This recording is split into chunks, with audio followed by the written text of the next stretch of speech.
Om Shri Sai Nadhaya Namaha. This is Sai Satcharitra chapter 20. The story is as follows. Dasganu's problem solved by Kaka's maidservant. In this chapter, Hemadpant describes how Dasganu's problem was solved by Kaka Sahib Dikshit's maidservant. Preliminary. Sai was originally formless. He assumed a form for the sake of bhaktas. With the help of the actress Maya, he played the part of the actor in the big drama of the universe. Let us remember and visualize Sri Sai. Let us go to Shirdi and see carefully the programs after the Noon Aarti. After the Aarti ceremony was over, Sai used to come out of the masjid and standing on its edge distribute udi to the devotees with very kind and loving looks. The bhaktas also got up with equal fervor, clasped his feet and standing and staring at him, enjoyed the shower of udi. Baba passed handfuls of udi into the palms of the devotees and marked their foreheads with udi with his fingers. The love he bore for them in his heart was boundless. Then he addressed the bhaktas as follows: O Bhau, go to take your lunch, you Anna, go to your lodgings, you Bapu, enjoy your dishes. In this way he accosted each and every devotee and sent them home. Even now you can enjoy these sights if you bring into play your imagination. You can visualize and enjoy them. Now bringing Sai before our mental vision, let us meditate on him, from his feet upwards to his face, and prostrating before him humbly, lovingly and respectfully, revert to the story of this chapter. Ishvasya Upanishad. Dasganu once started to write a Marathi commentary on the Ishvasya Upanishad. Let us first give a brief idea of this Upanishad before proceeding further.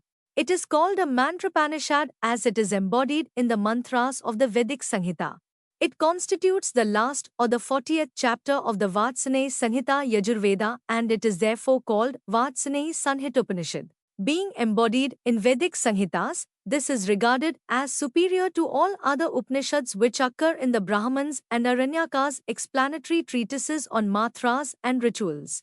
Not only this, other Upanishads are considered to be commentaries on the truths mentioned briefly in the Ishvasya Upanishad. For instance, the biggest of the Upanishads like the Brihadaranyaka Upanishad is considered by Pandit Satvalekar to be a running commentary on the Ishvasya Upanishad. Professor R.D. Ranade says the Ishopanishad is quite a small Upanishad and yet it contains many hints which show an extraordinarily piercing insight. Within the short compass of 18 verses, it gives a valuable mystical description of the Atman, a description of the ideal sage who stands unruffled in the minds of temptations and sorrows, an adumbration of the doctrine of Karma Yoga as later formulated, and finally a reconciliation of the claims of knowledge and works. The most valuable ideas that lies at the root of the Upanishad is that of a logical synthesis between the two opposites of knowledge and work, which are both required according to the Upanishad to be annulled in a higher synthesis, page 24 of the constructive survey of the Upanishad philosophy. In another place he says that the poetry of the Ishopanishad is a commixture of moral, mystical and metaphysical. Ibid, page 41. From the brief description given above about this Upanishad, anyone can see how difficult it is to translate this Upanishad in a vernacular language and brief out its exact meaning. Dasganu translated it in Marathi, ovimeter, verse by verse, but as he did not comprehend the gist or essence of the Upanishad, he was not satisfied with his performance. He therefore consulted some learned men regarding his doubts and difficulties and discussed with them at great length. They did not solve them nor did they give him any rational and satisfactory explanation. So Dasganu was a little restless over this matter. Sadguru, only competent and qualified to explain, as we have seen, this Upanishad is the quintessence of the Vedas. It is the science of self-realization. It is the scythe or weapon which can rend asunder the bondage of life and death and make us free. Therefore, he thought that he who has himself attained self-realization can only give him the true or correct interpretation of the Upanishad. When nobody could satisfy Dasganu, he resolved to consult Sai Baba about this. When he got an opportunity to go to Shirdi, he saw Sai Baba, prostrated himself before him and mentioned his difficulties about the Ishvasya Upanishad and requested him to give the correct solution. Sai Baba blessed him and said, "You need not be anxious, there is no difficulty about the matter. The mind servant of Kaka Sahib Dikshit will solve your doubts at while parley on your way home." The people who were present then and heard this thought that Baba was joking and said, how could an illiterate maidservant solve the difficulties of this nature? But Dasguru thought otherwise. He was sure that whatever Baba spoke must come true. Baba's word was the decree of the Brahma Almighty. Kaka's maidservant, on fully believing in Baba's words, he left Shirdi and came to Wilparle, a suburb of Bombay, and stayed with Kaka Sahib Dikshit. There the next day, when Dasganu was enjoying his morning nap, some say, when he was engaged in worship, he heard a poor girl singing a beautiful song in clear and melodious tones. The subject matter of the song was a crimson-colored sari. How nice it was, how fine was its embroidery, how beautiful were its ends and borders, etc. He liked the song so much that he came out and saw that it was being sung by a young girl, the sister of Namya, who was a servant of Kaka Sahib.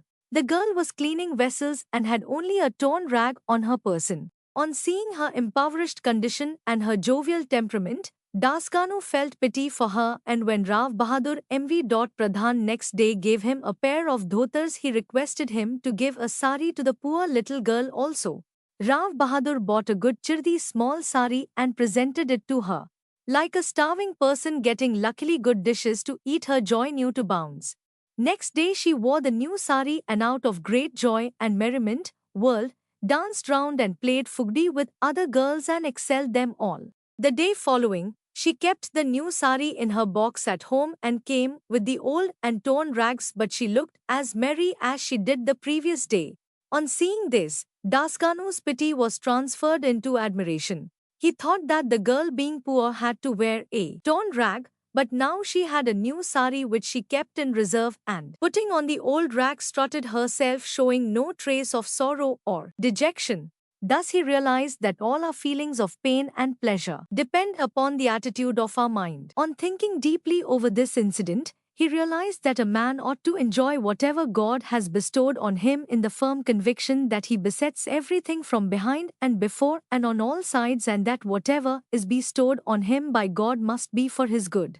In this particular case, the impoverished condition of the poor girl, her torn rag, and the new sari, the donor, the dance, and the acceptance were all parts of the Lord and pervaded by him. Hence, Dasganu got a practical demonstration of the lesson of the Upanishad, the lesson of contentment with one's own lot in the belief that whatever happens is ordained by God and is ultimately good for us. Unique method of teaching. From the above incident, the reader will see that Baba's method was unique and varied. Though Baba never left Shirdi, he sent some to Machindragarh, some to Kolhapur or Sholapur for practicing sadhanas. To some he appeared in his usual form, to some he appeared in waking or dreaming state, day or night, and satisfied their desires.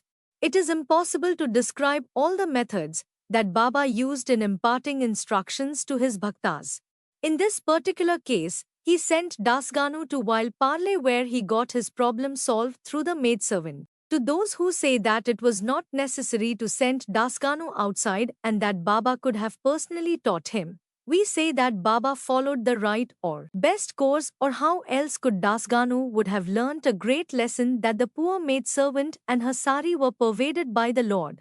Now we close the chapter with another beautiful extract about this Upanishad. The ethics of the Ishvasya Upanishad. One of the main features of the Ishvasya Upanishad is the ethical advice it offers, and it is interesting to note that the ethics of the Upanishad are definitely based upon the metaphysical position advanced in it. The very opening words of Upanishad tell us that God pervades everything. As a corollary from this metaphysical position, the ethical advice it offers is that a man ought to enjoy whatever God bestows on him in the firm belief that, as he pervades everything, whatever is bestowed on him by God must be good.